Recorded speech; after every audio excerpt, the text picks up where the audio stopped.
네, 오늘은 베드로후서 3장 18절 지난 몇 달 동안에 함께 베드로후서를 강의해 왔는데 이제 마지막 시간입니다. 지난 주일에는 베드로후서 3장 18절 앞부분을 우리가 강의했고 오늘 뒷부분을 강의하려고 합니다. 그래서 은혜로 자라가는 지식이라는 말씀을 제목으로 삼아서 함께 은혜 받고 하나님께 영광 돌리는 시간 되기를 바랍니다. 지난주에 주셨던 말씀 잠시 한번 요약해 볼까요? 요약하기 전에 베드로서 3장 18절을 같이 한번 더 읽겠습니다. 시작. 오직 우리 주 곧 구주 예수 그리스도의 은혜와 그를 아는 지식에서 자라가라. 영광이 이제와 영원한 날까지 그에게 있을지어다. 아멘. 예, 베드로후서는 여러분 잘 아시는 대로 문학 장르상 신약의 서신서입니다. 그렇죠? 서신서라고 하는 것은 일정한 형식, 양식이 있습니다. 즉 서론이 있고 인사가 있고 또 본 머릿말이 있고 내용이 있고 그다음 마지막에는 항상 서신서는 인사, 기원, 축복 이런 식으로 마치게 됩니다. 그런데 성경에 나타나 있는 이 서신서의 마지막 구절의 끝에 있는 이 부분은 그라크 로만 소사이어티, 그리스 로마 사회에서 이 성경이 기록되었다 하더라도 그 당시에 편지 서신의 형식을 따른 것에는 분명하지만 좀 차이점이 있습니다.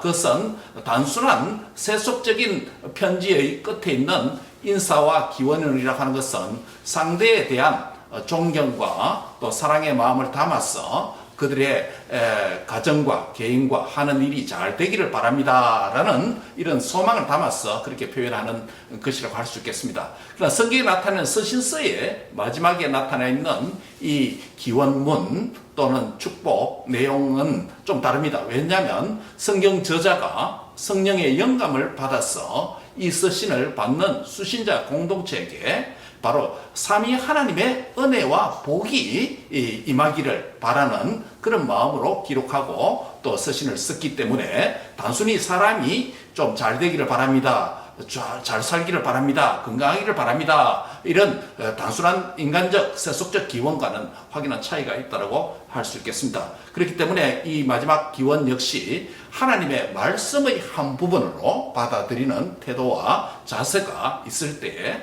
이 본문을 바르게 해석하고 바르게 적용해서 우리의 신앙에 유익이 될 줄 아는 것입니다. 전반부에 보면 자라가라 라고 말씀을 하고 있습니다. 우리 한글 번역은 항상 이 동사가 뒤로 가기 때문에 항상 중요한 것을 많이 놓칠 그런 언어적인 또 한계가 있습니다. 이 영어라든지 또 헬라어 어문을 보면 이 자라가라고 하는 동사가 항상 앞에 있습니다. 시작하는 단어가 동사입니다. 그 다음 동사가 나타나 있고 그 다음에 목적어 대상이 있고 그 다음에 또 부사구들이 있고 그렇게 되는 것이죠. 그래서 자라가라라는 게 포인트입니다. 한번 따라합니다. 자라가라. 예, 자라가라고 말합니다. 자라가라고 할 때 자라가야 될 두 가지 영역을 이 전반부에서 말씀을 했습니다. 첫 번째 어떤 영역에서 자라가라는 것입니까? 예, 은혜에서 자라가라. 우리 주 곧 구주 예수 그리스도의 은혜에 대하여서 자라가라 라고 말을 하고 있습니다. 은혜에 대해서 자라가라라는 게 무엇입니까? 우리가 자람의 첫 번째 영역 대상이라고 하는 것은 하나님의 은혜라고 했습니다. 은혜를 모르고 신앙생활을 하는 것은 자기 자신을 믿고 의지하고 세상과 물질을 의존하고 또 자신의 공로를 늘 내세우고 자기 이름이 높아지는 것에 관심이 많은 그런 세속의 풍토와 또 라이프 스타일에는 완전히 다른 방식입니다. 은혜라고 하는 것은 하나님께서 모든 것을 하셨다, 하나님의 도움이면 모든 것이 된다 라고 하는 그런 방식이 바로 하나님의 은혜다라고 할 수 있겠습니다. 그러면 개인마다 예수님을 은혜로 믿음을 통해서 영접하고 믿음으로 그리스도인이 되었지만은 개인마다 그 은혜의 깊이는 다 다릅니다. 그렇죠? 예. 어떤 사람은 작은 하나의 일에도 하나님 은혜가 너무 크다라고 손뼉치며 감사하며 찬송하며 이렇게 기쁜 마음으로 살아가는 자가 있는가 하면 하나님의 큰 은혜를 받았음에도 불구하고 그것이 은혜인 줄 모르고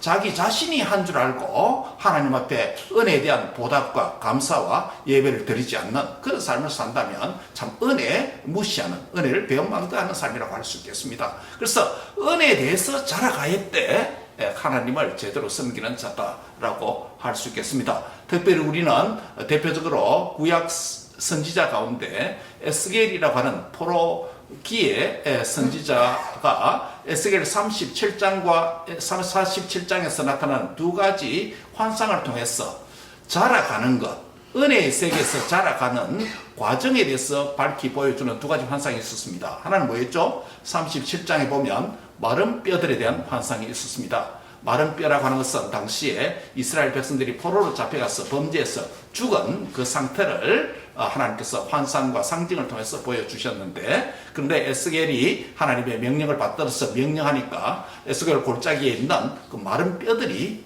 일어나고 살아나고, 그 다음에 또 명령을 하니까 거기에 인대 붙고, 그 다음에 살이 붙고, 그 다음 마지막에 스킨, 가죽이 덮이고 그런 살아났습니다. 그 다음 마지막에 생기를 불어넣으니까, 명령을 따라 하는 명령을 받들어서 불어넣으니까 그것이 모두가 살아났어. 뭐가 되었다고요? 큰 군대가 되었다라는 표현이 있습니다. 큰 군대라는 표현에 주목할 필요가 있습니다. 히브리어로 이 큰 군대라는 것은 신약 시대에 오면 교회라고 하는 단어를 파생시키는 단어가 됩니다. 굉장히 중요한 의미가 있습니다. 이스라엘 백성들이 범죄해서 바벨론 포로 70년 생활하는 죽은 것 같은, 시체와 같은 죽음의 삶은 무덤의 생활이라고 할 수 있겠습니다만은, 하나님께서는 그 남은 자들을 통해서 다시금 생명을 불어넣어서 다시금 돌아오게 하는, 새 이스라엘을 만드는 기초가 되게 하는 그런 일들을 행하시게 됩니다. 그 특별히 마지막 왕 여호야긴의 후예가 되는, 후손이 되는 스룹바벨이 이끌고 오게 되죠. 스룹바벨, 대제사장 여호수아 이렇게 이끌고 옵니다. 나중에 느헤미야 또 에스라도 옵니다만은, 그래서 바로 스룹바벨 후손 가운데 한 분이 누굽니까? 메시아. 마태복음 1장에 보면 예수님이 거기에 태어납니다. 그 포로로 죽음의 땅, 바빌론 포로의 땅이 잡혀갔지만은 하나님께서 긍휼을 베풀어 주시고 그들이 진심으로 회개하니까 다시금 돌아와서 그 후손 남은 자 가운데서 메시아가 출생하는, 메시아 계보가 형성되는 그런 역사가 일어났습니다. 이것은 에스겔의 이 환상, 마른 뼈가 일어나서 큰 군대가 되는 것은 앞으로 메시아가 오셔서 이스라엘이 포로에서 돌아올 뿐만 아니라 더 궁극적인 이 환상의 성취는 바로 메시아이신 그리스도를 믿음으로 말미암아 죄와 사망과 사탄의 권세 아래서 무덤 생활하는 시체와 같이, 마른 뼈같이 죽은 인생이었던 저와 여러분을 다시금 일으켜서 큰 군대, 하나님의 교회가 되도록 하신 줄 믿습니다. 그래서 바로 이 은혜의 세계가, 마른 뼈들이 서로 자라가고 맞추어지고 이 생명이 자라가는 과정을, 큰 군대가 되는 과정을 통해서 은혜가 자라가는 모습을 보여주었고, 또 하나는 에스겔 47장에서 에스겔이 또 환상을 보니까 성전 문지방에서 물이 조금씩 방울방울 콸콸 쏟아났습니다. 그 물이 동쪽으로 흐르더니 다시금 남쪽으로 흐르더니, 오른쪽이 동쪽이죠. 동쪽으로 흐르더니 그 다음에 남쪽으로 다시 흘렀습니다. 그래서 그 물의 흐름을 자세하게 천사의 인도를 따라서 에스겔이 관찰하니까 500규빗은 1000규빗이죠. 1000규빗이 약 500m입니다. 그래서 1000규빗을 가서 측량해 보니까 처음 물이 어디까지 왔습니까? 발목까지 왔고, 그 다음 또 1000정을 측량하니까 500m 더 가니까 물이 됐고, 그 다음 물에서 다시 1000정을 측량하니까 물이 계속 흘러갔습니다. 500m 더 가니까 어디까지? 허리까지 왔습니다. 마지막에는요, 사람이 건너지 못할 헤엄할 물이 되었다라고 말씀을 하고 있습니다. 이 에스겔의 두 번째 환상 역시 바로 성전 문지방에서 솟아난 물이 큰 강이 되는, 하나님의 메시아가 오고 복음의 시대가 되면 말씀과 성령의 역사가 풍성해져서 생수의 강이 네 배에서 또 흘러넘치는 놀라운 이 구원의 시대, 복음의 시대, 신약의 시대가 올 것이라고 하는 하나님 나라의 은혜의 세계가 풍성히 자라가는 모습, 그것을 환상 가운데서 상징적으로 발목물에서 무릎물로, 무릎물에서 허리물로, 허리물에서 나중에는 헤엄해야 건너갈 수 있는, 잠길 수 있는 물로 표현했습니다. 사랑하는 성도 여러분, 이 환상이 성취되었기 때문에 우리 주 예수 그리스도께서 하나님 나라를 선포하시고 또한 그분께서 죽으시고 부활하시고 오순절 성령님을 보내심으로 저와 여러분이 은혜의 세계 안에서 헤엄할 수 있는 이 은혜의 세계에 들어온 줄 믿습니다. 바로 이 두 가지 환상은 은혜에서 자라가는 모습을 구약 선지자 에스겔의 환상을 통해서 보여주었다고 말씀을 했습니다. 그러므로 저와 여러분이 여러분의 일상적 삶 속에서 개별적인 것들이, 개별적인 시간, 또 매일매일의 시간이 은혜의 시간이 되기를 바랍니다.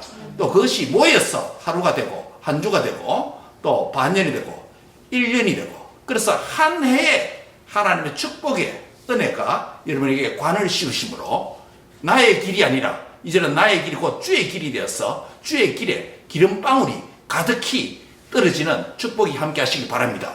그래서 이 은혜에서 더욱더 자라가는 모든 성도가 다 되시기를 축원합니다.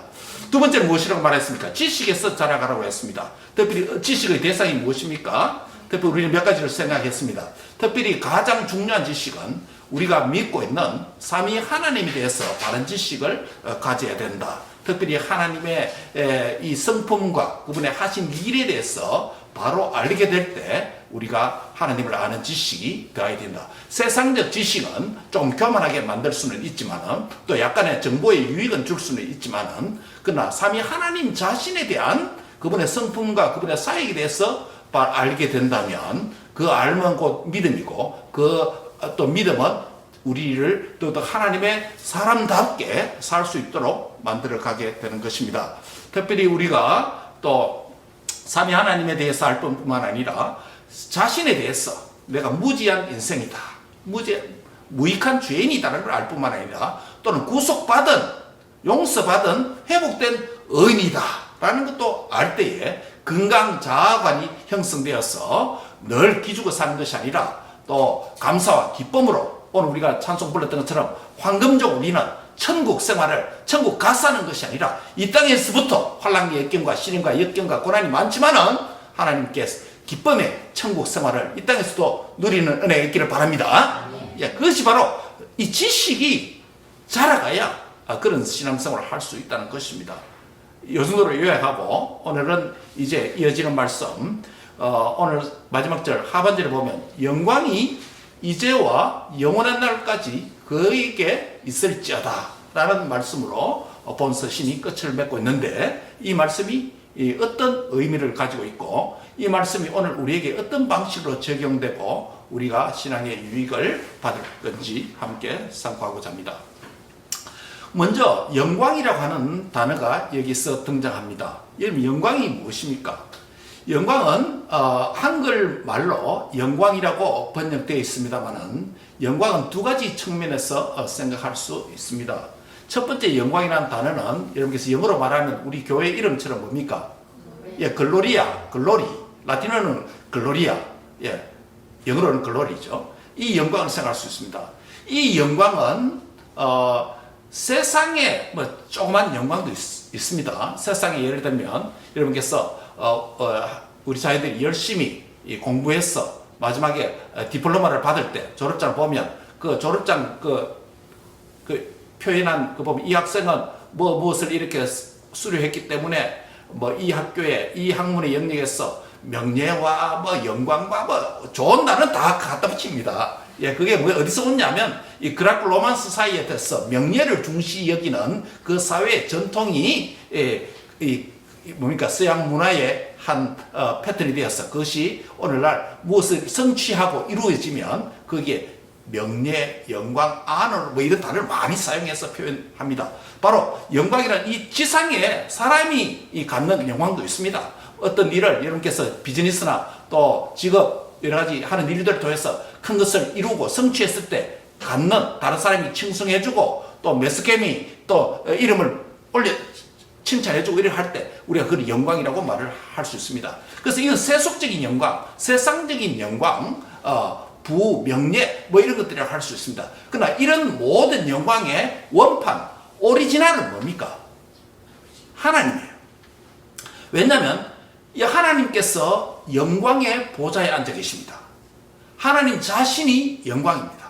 영광이라는 단어의 원래 뜻은 뭐냐면 보이지 아니하시는 하나님의 거룩의 성품이 보이는 광채와 같이 가시적으로 눈에 볼 수 있도록 드러나고 표현된 그것을 글로리, 영광이라고 말합니다. 그래서 영광빛, 영광은 보통 빛을 상기하지 않습니까? 그러나 이 모든 빛들은 피조된 것이지만 하나님을 둘러싸고 있는 광채, 빛, 그 하나님의 성품 자체를 가리킵니다. 그래서 그 죄가 있으면 그 영광의 하나님 본체에 다가갈 수 있습니까? 없습니까? 없죠. 그래서 하나님은 우리를 죄인을 만나기 위해서 그 영광을 어떻게 됐습니까?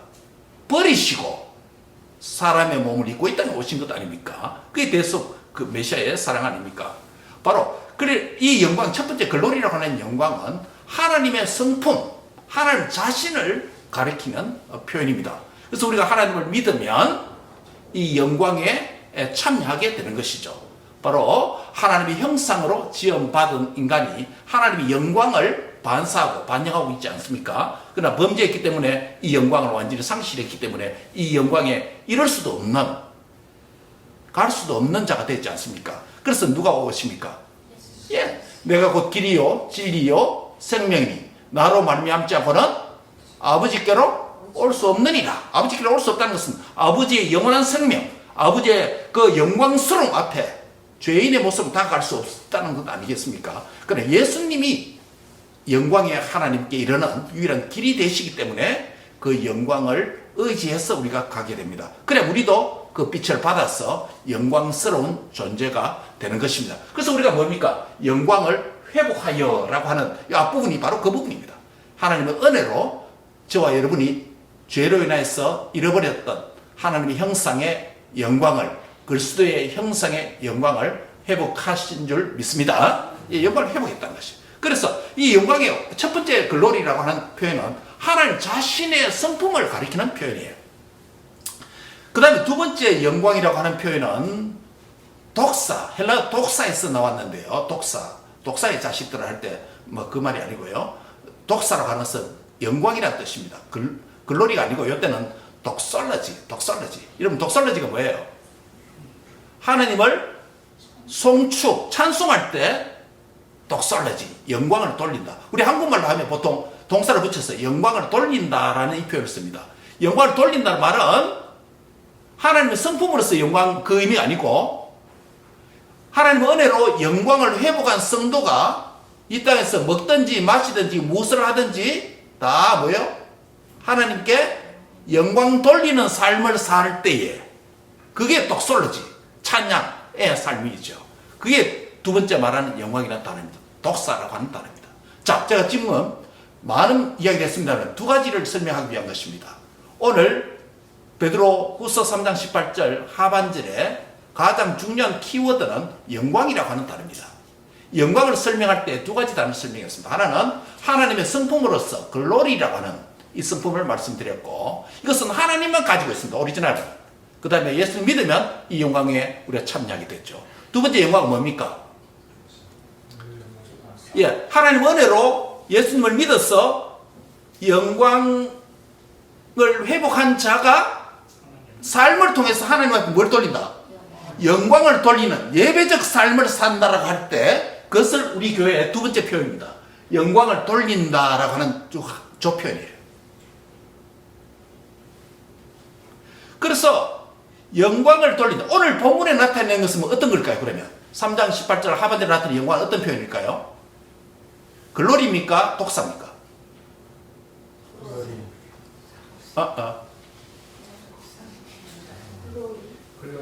글로리가 아니고 이때 독사예요. 영광을 돌린다는 표현이에요. 예. 무슨 말이냐면 이 베드로 사도가 이 서신을 쓰면서 베드로 사도뿐만 아니라 이 수신자 공동체가 그들의 모든 삶을 통해서 하나님 앞에 뭐한다? 영광을 돌리기를 원한다라는 이런 의미에서 사용한 것입니다. 그래서 초대교회 성도들은 하나님 앞에 영광 돌리는 가장 중요한 행위가 공적으로 하는 행위가 무엇이었겠습니까? 하나님의 영광 돌리는 공적인 행위. 예배입니다. 예배입니다. 여러 가지 하나님의 영광 돌리는 방식, 방법 다양할 수 있습니다.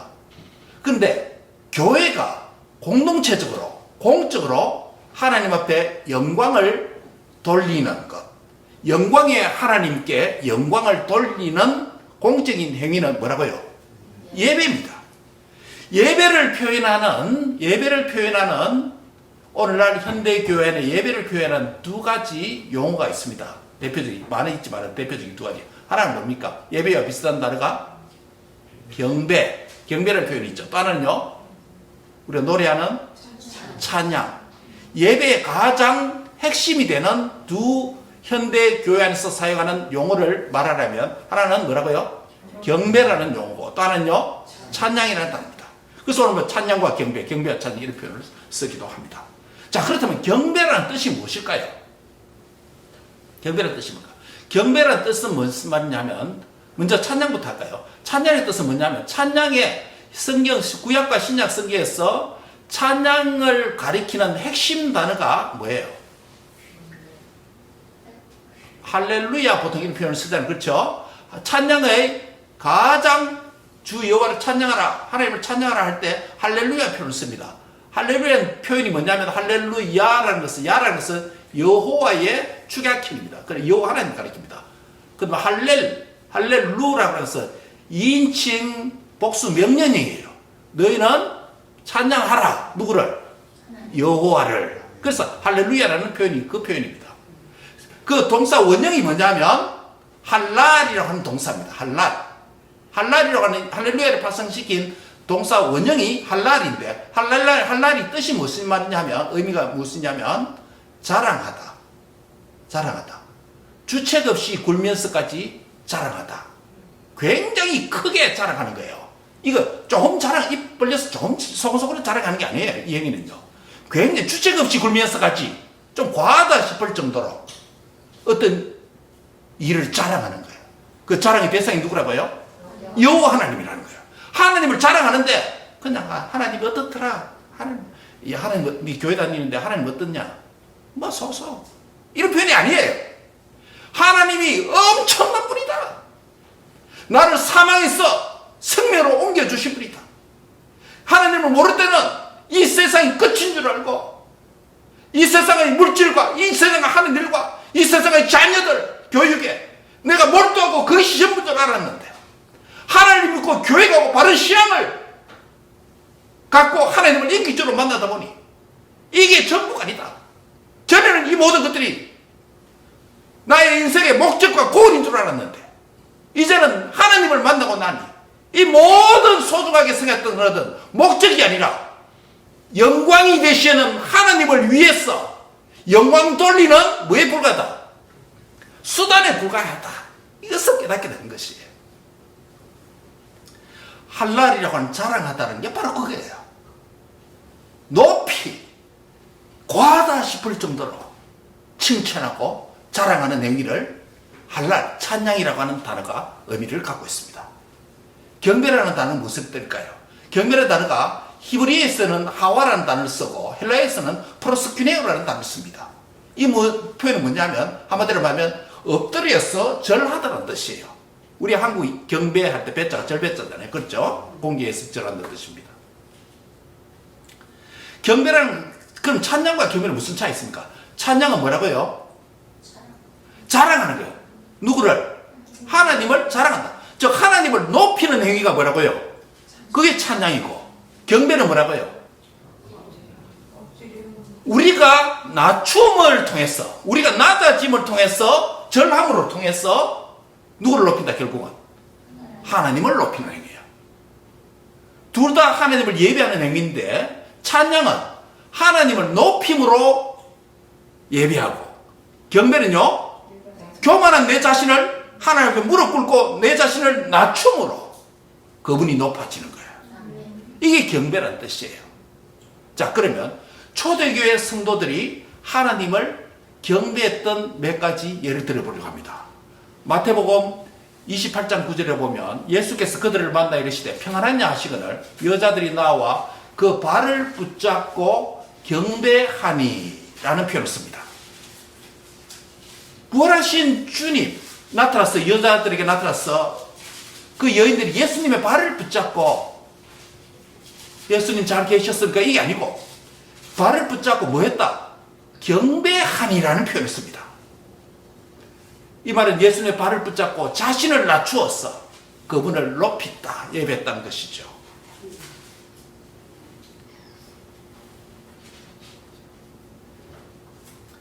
빌립보서 2장 10절에 보면 하늘에 있는 자들과 땅에 있는 자들과 땅 아래에 있는 자들로 모든 무릎을 꿇게 하시고 라는 표현을 썼습니다. 무릎을 꿇는다는 행위 역시 자신을 낮추는 절하는 경배 행위입니다. 하나 그 예를 들면 히브리서 1장 6절에 보면 그가 마다들을 이끌어 세상에 다시 들어오게 하실 때 하나님의 모든 천사들은 그에게 경배할지어다 라는 표현을 씁니다. 더 많은 예들이 있습니다만 신약 성경에 경배하다는 단위는 모두가 마음과 또 육체적인 태도에 있어서 철저하게 자기를 낮추고 무익한 자를 여기고 오직 누구를? 하나님을 예배하는 행위를 경배한다 라고 말합니다. 왜 우리가 예배까지 왔습니까? 바로 영광이라는 단어가 하나님의 성품으로서 그 영광에 도달할 수 있도록 하나님께서 영광 버리시고 예수님께서 오셔서 그 영광에 이르는 길을 열어주셨기 때문에 그 예수님을 믿는 우리도 이제는 영광에 가까이 갔고 그분을 예배하고 그분 앞에 예배를 통해서 뿐만 아니라 모든 삶을 통해서 뭐 할 수 있도록 영광 돌릴 수 있는 길을 열어주셨습니다. 그 영광에 돌리는 가장 공적인 대표적인 교회 행위는 뭐라고요? 예배인데 이 예배를 정의하는 현대교회 두 가지 개념 경배와 찬양에 대해서 설명했습니다. 찬양은 하나님 자체를 높여드리는 것이고 경배는 우리 자신이 낮아짐을 통해서 그분이 높아지는 것입니다. 사랑하는 형제 자매 여러분, 우리의 공적인 예배에서 여러분은 진정으로 삼위 하나님을 찬양하고 있습니까? 나의 모든 것을 다해서 과하다 싶을 정도로 하나님을 찬양하고 있습니까? 찬양한다는 건 꼭 노래만을 의미하지 않습니다. 찬양의 수단이 많습니다. 첫째는 뭐가 있습니까? 노래로 찬양하는 거, 찬송 부르는 것. 또요? 춤으로도 할 수 있습니다. 또요? 악기 연주도 수금으로 찬양하라. 그렇죠? 그 다음 또요? 예? 시편으로 찬양하라. 시를 낭송함으로, 시편으로 낭송함으로 통해서 찬양하라. 또요? 큰 소리로, 외침으로, 할렐루야! 하나님 위대하십니다. 이런 고백을 통해서 찬양하라. 찬양의 방법이 굉장히 많습니다.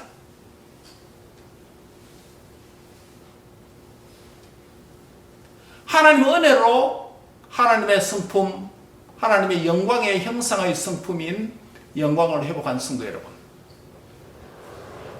여러분 남은 삶 속에 공예배를 통해서 하나님을 지극히 높이는 찬양의 삶이 되길 바랍니다. 또한 여러분이 지극히 낮추고 낮아짐으로 우리 주 예수 그리스도를 높이는 영광의 삶을 사시길 바랍니다. 이것을 하나의 적용을 하자면 경배와 찬양, 즉 예배적 행위와 삶을 사는 방식이 그리스도인의 삶의 구체적인 개인의 모든 삶에 잘 녹아서 적용돼야 됩니다. 어떻게 적용할 수 있습니까? 여러분의 어떤 일을 시작하는 시점에서 학생 같으면 한 학기를 뉴 시메스터를 시작하는 그 시작에서 직장생활을 하는 사람은 직장생활의 시작 시점에 더 좁게 잡으면 하루의 직장생활의 시작 시점에서 하루의 학업의 시작 시점에서 내 인생 넓게 보면 내 직장 생활이 시작되는 그 시점에 시작에서부터 하나님의 영광을 추구하는 삶을 살기를 바랍니다. 어떻게 할 수 있습니까? 이 시작 시점에서 나의 지혜와 내 힘과 내 노력으로 하는 것이 아니라 하나님이 돕지 아니하시면 집을 짓는 자의 수고가 헛되고 성을 짓는 자의 지키는 자의 파수꾼이 깨어있음이 헛되도다. 하나님이 내 인생과 함께 해주셔야 내가 바른 시작, 건강한 시작, 주님 기뻐하시는 영광 돌리는 참된 시작을 할 수 있다는 것. 그런 마음으로 기도하면서 여러분의 시작을, 첫 돌을 내딛기를 바랍니다. 시작하면서 잔뜩 기대와 들뜸과 기대감은 가득 찰지라도 하나님을 의지하는 마음, 하나님을 소망하는 마음, 하나님 내 인생에 복을 주셔야 내가 성공할 수 있다는 이런 마음을 얻고 하나님을 의지하고 기도하지 않는 그 출발은 잘못된 출발입니다. 시작부터 여러분의 모든 일의 시작 시점에, 하루의 시작 시점에 하나님의 영광을 추구할 수 있도록, 하나님의 영광을 돌리는 삶이 되도록, 시작이 하나님의 영광으로 시작하는 그런 은혜 있기를 바랍니다. 시작만 그렇게 되면 안 됩니다. 과정에서도 여러분의 어떤 일이 진척되어야 하는 과정마다 얼마나 어려움이 많습니까? 여러분, 쉬운 게 하나도 없잖아요. 같이 있는 일들은 또 다 힘듭니다. 우리 일상 삶에서도 우리 인생 자체가 힘듦이 많습니다. 과정마다, 구비마다, 인생의 구비마다 어려움들이, 장애물들이 있습니다. 그 과정에서도 하나님의 영광을 추구해야 되는 줄 믿습니다. 무슨 말입니까? 그 과정에서 험난한 일, 장애물, 힘듦, 어려움을 만날 때 하나님의 은혜로 하나님이 시작하게 하심으로 시작했으니 이 힘든 순간에도 포기하지 않고 하나님 내게 능력을 주시면, 은혜를 주시면 내가 영광을 위한 삶을 능히 살 수 있습니다. 이런 믿음으로 사명감을 가지고 과정을 만들어 가시기 바랍니다. 하나님께서 내 일을 시작하게 하셨으니 이 시작을 끝날 때까지 하나님 내 세상 끝날 때까지 떠나지 않으시고 나와 함께 하시고 필요한 지혜와 능력을 주심으로 하나님을 의지하고 내가 이 일을 감당할 수 있습니다. 비록 장애물과 힘든 일이 놓였다 할지라도 하나님이 도우시면 이 장애물보다 더 큰 은혜를 주시면 나는 극복할 수 있는 줄 믿습니다. 이런 사명의 자세로 갈 때 흔들리지 아니하고 뒤걸음치지 아니하고 무너지지 아니하고 장애물 앞에 무릎 꿇지 아니하고 그 과정을 잘 달려갈 수 있는 줄 믿습니다. 자, 그렇다면 결과에서 어떻게 해야 됩니까? 처음을 하나님의 영광을 위해서 출발했습니다. 과정에 어려움이 많았지만은 그래도 사명감을 가지고 하나님의 영광을 달려왔습니다. 마지막에서 열매를 거두었습니다. 많은 사람들이 첫째 스텝, 둘째 스텝이 잘 달려오다가 마지막 스텝에서 발이 꼬임으로 하나님의 영광을 가리는 일들이 많이 일어납니다. 무슨 말입니까? 이거는 예외가 없습니다. 모든 인생이 그런 가능성이 있습니다. 인생의 근본 교만하기 때문에 그렇습니다. 하나님을 제대로 만난 인간, 하나님의 은혜로 하나님의 영광을 위해 출발한 자들, 과정에서 힘든 일이 많고 하나님의 능력으로 내가 감당할 수 있습니다라고 사명감을 가지고 달려왔더라도 마지막에서 열매를 주시고 결과를 주실 때 하나님께서 이 모든 것을 하셨습니다. 나는 무익하고 하나님이 찬양과 경배와 모든 감사와 영광을 받기에 합당하신 분입니다. 그리고 그 하나님께 감사를 드리고 헌금을 하고 또 헌신을 하고 시간과 마음을 주님 앞에 표현하는 것, 그게 열매를 하나님께 드리는 것입니다. 사랑하는 형제자매 여러분, 여러분의 인생 자체가 하나님께 영광 돌리는 인생이 되기를 바랍니다. 하나님에 대한 영광 돌리는 없는 삶, 자기가 아무리 잘한다 할지라도 하나님 바르게 보지 않습니다. 여러분 시작에서부터 하나님의 영광을 위한 첫걸음 내딛기를 바랍니다. 과정에서도 하나님의 영광을 추구하시기 바랍니다. 반드시 그 결과에서도 하나님께 영광 돌리는 멋진 인생 되기를 바랍니다. 그런데 이 영광에 있어서 오늘 마지막 구절은 범위를 설정합니다. 언제부터?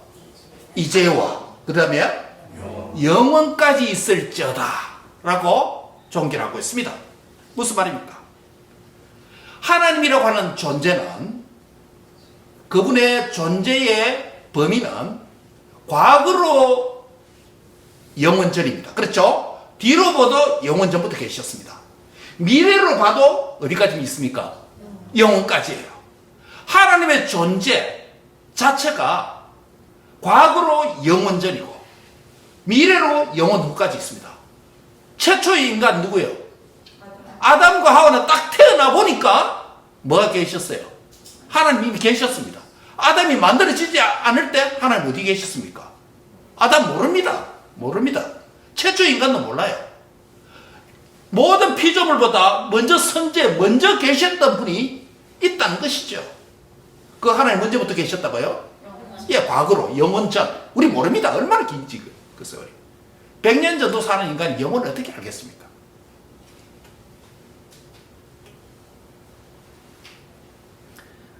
모르기 때문에 사도 베드로는 그 과거의 영원이 언제부터 시작되는 줄 모르기 때문에 안 살아봤고 또 산 사람도 없고 이 베드로 쓰시는 발신자인 베드로도 모르고 수신자 공동체도 모르고 하니까 어디서부터 우리가 모두 알고 있는 현재부터 출발하는 거예요. 영광이 이제부터 시작했어. 언제까지? 영원까지 그에게 있을지어다. 시간의 개념의 출발점은 창세기 1장에서 해와 달이 만들어짐으로 시간 세계가 만들어졌죠. 그러면 영원 세계, 영원의 개념은 어디서 언급해 놨을까요? 시간 세계의 시작 시점은 뭘 통해서 만들어졌다고요? 해와 달, 창조의 해와 달을 통해서 1개념이 만들어지고 그 안에서 점차 시간이 쪼개지고 그렇죠? 사계절이 만들어지고 그렇잖아요. 시간의 세계는 하나님이 천체를 만들고 시작된 거예요. 빛과 어둠을 만들고 시작된 겁니다. 그러면 빛과 어둠이 제거되면 뭐가 만들어집니까? 영혼과 관련이 있습니다. 이사야 60장 19절 20절 한번 보시기 바랍니다. 영혼 개념의 출발점이 여기 있습니다. 이사야 60장 19절에서 20절입니다. Isaiah 60, 19-20. 구약 이사야서 60장 19절에서 20절입니다.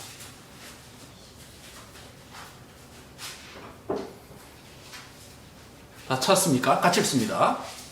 다시는 크는 데입니다. 시작. 다시는 낮에 해가 내 빛이 되지 아니하며 달도 내게 빛을 비추지 않을 것이요 오직 여호와가 내게 영원한 빛이 되며 내 하나님이 내 영광이 되리니 다시는 내 해가 지지 아니하며 내 달이 물러가지 아니할 것은 여호와가 내 영원한 빛이 되고 내 슬픔의 날이 끝날 것임이라. 야 보세요. 창세기에서 해와 달이 만들어짐으로 시간세계가 만들어졌습니다. 시간세계. 그런데 영혼세계에 대해서 시간세계에 있었던 해와 달이 제거되면 없는 세상이 되면 영혼세계에 있다고 말합니다. 이사야가 그걸 보여줍니다. 다시는 해가 없다. 달도 없다. 그러면 누가 빛이 됩니까? 여호와 하나님 자신이 너에게 영원한 빛이 된다. 너의 영원한 영광이 된다. 너의 그런 여호와가 빛이 되고 영광이 되는 그 해는 지지도 아니한다. 물러가지도 않는다. 달처럼. 하나님께서 영원한 빛이 되고 그렇기 때문에 이곳이 어디예요? 하나님께서 영원한 빛이 되어주는 곳이 어디예요? 천국이죠. 뭐 천국이죠. 영원세계죠. 사랑하는 성도 여러분, 우리는 시간세계에 살고 있습니다. 피조물로 살고 있습니다. 그런데 영원한 하나님을 알게 되고 믿게 되어서 영원 세계에 들어온 자가 되었습니다. 무엇으로 해요? 믿음으로. 따라합니다. 믿음으로. 믿음으로. 시간 세계에서 영원으로 들어왔습니다. 찬송가 9장에 보면 하늘에 가득한 영광의 하나님, 4절 후반부에 보면 이 가사가 있습니다. 영원에 잇대어 살아가게 하소서. 시간 세계에 제한된 인간인데 그 영원한 세계에 잇대어서 붙어서 살아가게 하소서라는 찬양 가사가 있습니다. 우리 찬송가 9장에. 영원에 잇대어서 가는 방법이 뭐라고요? 믿음이에요. 여러분, 나무를 번식하는 방법이 여러 가지가 있습니다. 저도 분재를 해보니까 나무 한 그루에서 또 다른 나무를 분식시키는 방법이 여러 가지가 있습니다. 씨를 뿌리는 것은 너무 늦잖아요. 오래 걸리고. 그렇죠? 예. 그래서 뭐 합니까? 나무를 번식시키는 방법이 몇 가지가 있습니다. 첫째는 그 가지나 뿌리나 잘라서 그것을 옮겨 심는 것입니다. 그걸 뭐라고 부릅니까? 삽목이라고 부릅니다. 삽목이라고 부릅니다.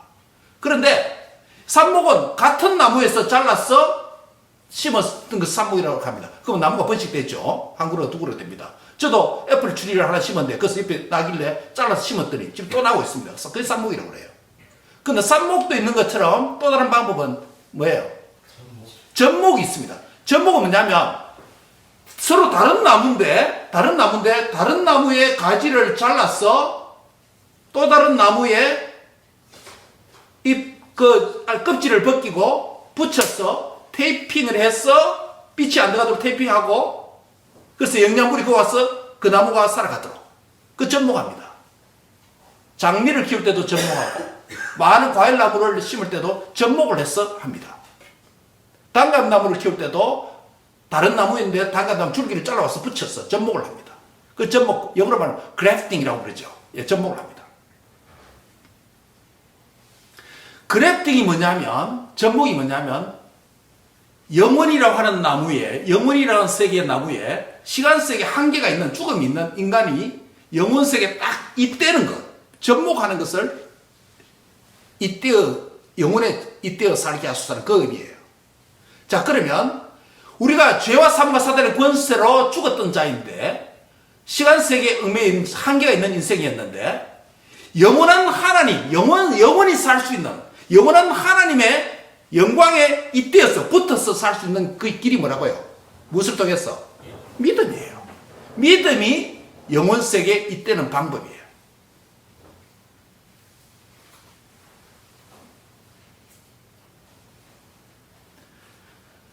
나의 현재적 삶, 영광이 이제와 영원토록 그에게 있을지라다라고 했습니다. 하나님께 영광 돌리는 삶이 영원한 천국 세계에 가서만 하는 게 아니고 비록 짧고 보잘것없고 의미 없는 것 같은 하루살이 인생 같은 짧은 인생 여정일지라도 저와 여러분이 이미 영원하신 하나님의 영광에 잇대어서 접목된 복된 인생이 된 줄 알고 나의 옛 성품을 죽이고 하나님의 영광을 위해서 천국 가서가 아니라 이 땅에서 이제부터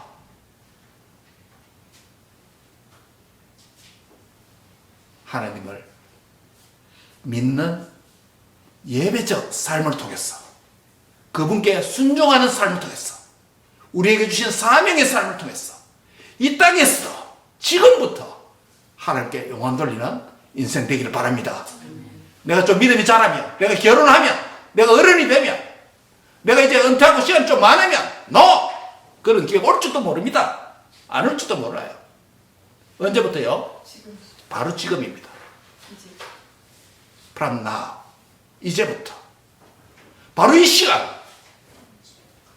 나의 인생의 고리 하나님의 영광 돌리는 것이 되기를 바랍니다.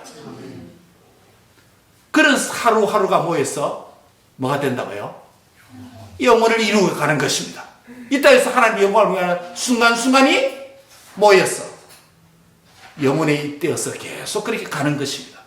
천국으로 안전한 연착륙을 하는 은혜가 있기를 바랍니다. 말씀을 맺습니다. 왜 우리가 영원으로 가야 됩니까? 왜 우리가 영원한 천국이 무엇이 좋아서 가려고 합니까? 왜 가려고 합니까? 예수 믿었으니 뭐 어쩔 수 없이 가는 겁니까? 왜 가야 됩니까? 그 천국, 영원이라는 가치가 있지 않겠습니까? 영원이라는 가치를 제가 세 가지로 요약해 봤습니다. 첫째는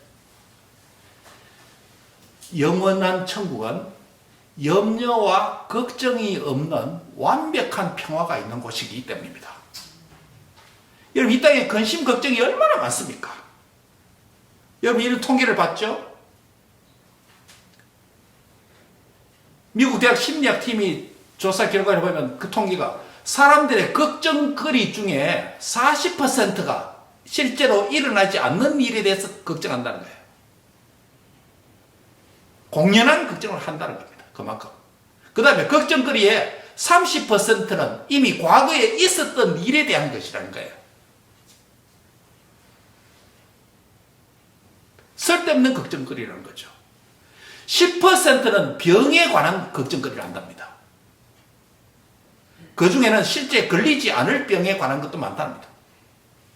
진짜로 걱정할 만한 일은 실제로 따지면 한 8%밖에 되지 않는다고 합니다.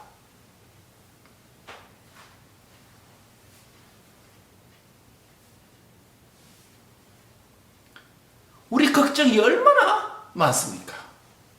그런데 영원한 천국은 염려와 걱정이 없는 완벽한 평화가 있는 곳입니다. 일체 스트레스가 없는 것이죠. 이 스트레스 때문에 질병이 만들어진 거 아닙니까? 영원한 천국이 뭐가 없다고요? 근심, 걱정이 없다. 두 번째 영원한 천국의 가치는 질병과 죽음이 없는 영원한 생명이 있는 곳이다. 여러분, 질병의 종류가 몇 가지 되는지 아십니까? 수천 가지 됩니다. 심지어는 이름도 모르는 질병도 많습니다. 불치병, 난치병, 원인 모를 치료 방법도 모르는 질병도 많습니다. 제가 질병의 종류가 몇 가지 되는지 보니까 아웃라인만 리서치 해보니까 이거예요. 감염성 질환, 거기에 세균, 바이러스, 곰팡이 돼서 발생되는데 예를 들면 감기, 독감, 폐렴, 결핵, 에이즈 같은 거. 만성 질환, 장기간 걸쳐서 진행되는 질병, 당뇨병, 고혈압, 심장병, 암, 만성호흡기 질환, 유전질환, 유전자 이상으로 발생하는 것, 다운증후군, 낭포성 섬유증, 무슨 병인지도 모르겠어요. 정신질환, 뇌기능 이상으로 발생하는 질병, 우울증, 불안장애, 조현병, 암, 비정상적인 세포정수로 발생하는 암 종류도 얼마나 많습니까?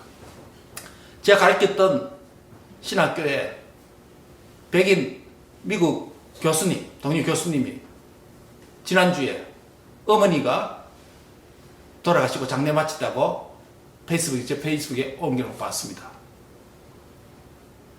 그 어머니가 그리스도인으로서 참 다른 사람을 섬기고 그 일을 했던 걸 아들로서 조사를 올려놓은 거 봤습니다.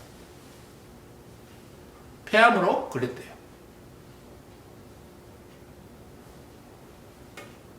여러분, 가족이나 지인 중에 어떤 질병으로 고생하다가 사망했을 때 그것이 트라우마가 되는 경우가 많습니다. 그래서 트라우마가 되어서 부정적인 측면으로 다시는 병원조차 쳐다보기 싫은 그런 현상도 있고, 긍정적인 측면에서는 동일한 질환을 앓는 환자를 보면 깊은 동정이 가고 기도가 될 때도 있습니다. 저도 그렇습니다.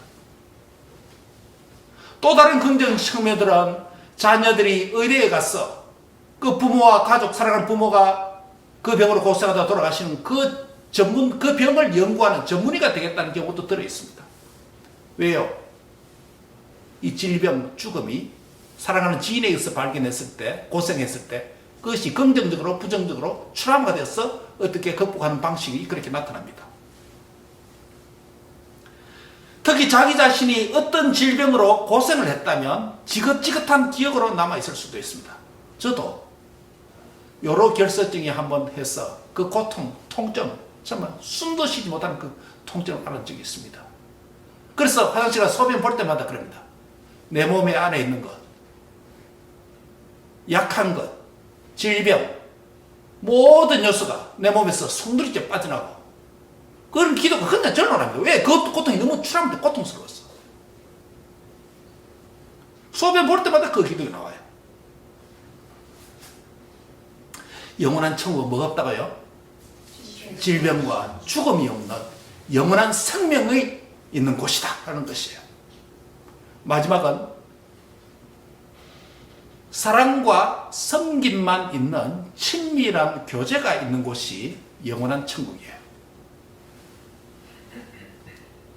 여러분, 우리 스몰 처치로서 작은 교회를 섬기면서 봉사하고 섬기는데 얼마나 수고 많습니까? 다른 사람을 사랑하고 섬기는 일은 다른 사람도 행복하게 할 뿐만 아니라 자신도 행복해집니다. 그렇기 때문에 일을 할 수 있지 않겠습니까? 지속적으로. 어떤 분은 홈리스 피플을 섬김으로 인해서 그 섬김을 통해서 많은 수고와 재정이 들어감에도 그 수고를 마다하지 않는 분들도 있습니다. 우리 오군하고 동료하는 선교사님들도 그렇겠죠. 자신의 젊음과 자신의 편함과 모든 것 내려놓고 낯선 땅에 잃어버린 영혼을 구원하는 그 사역 위해서 섬기는 사역 아니겠습니까? 어머니로서 자식을 사랑하고 또 섬기는 행위들도 있습니다. 군인으로서 희생하고 나라를, 국방을, 안전을 지키는 그 일도 섬김의 일입니다.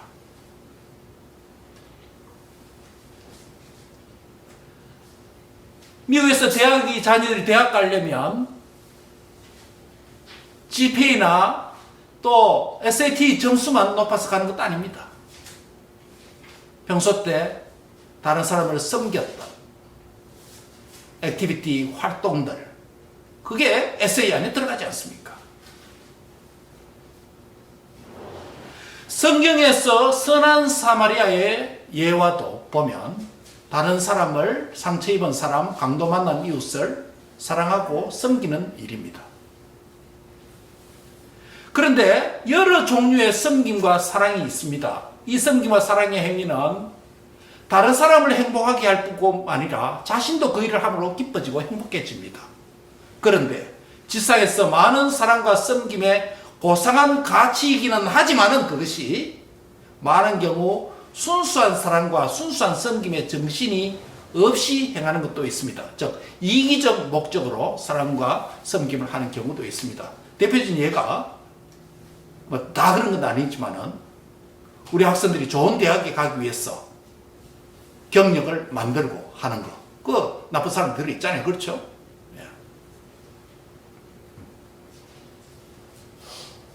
그런데 진정한 사랑과 섬김만 있는 친밀한 교통과 교제가 있는 영원한 천국에 저와 여러분이 그곳에 가서 주님과 앞서간 성도를 서로 섬기면서 영원히 살 날이 올 것입니다. 아멘. 이제로부터 영원까지, 지금 이 시간부터 영원까지 하나님의 영광을 위해서 염려와 걱정이 없는 완벽한 평화가 있는 곳, 질병과 죽음이 없는 영원한 생명이 있는 곳, 사랑과 섬김이 영원한 친밀한 교제가 있는 그곳에 이르기까지 지금 여기서부터 다른 사람을 섬기고 하나님의 영광을 위해서 경주하는 남은 멋진 인생이 되시기를 주의 이름으로 축원합니다. 오직 우리 주, 곧 구주 예수 그리스도의 은혜와 그를 아는 지식에서 자라가라. 영광이 언제부터? 이제와 언제까지?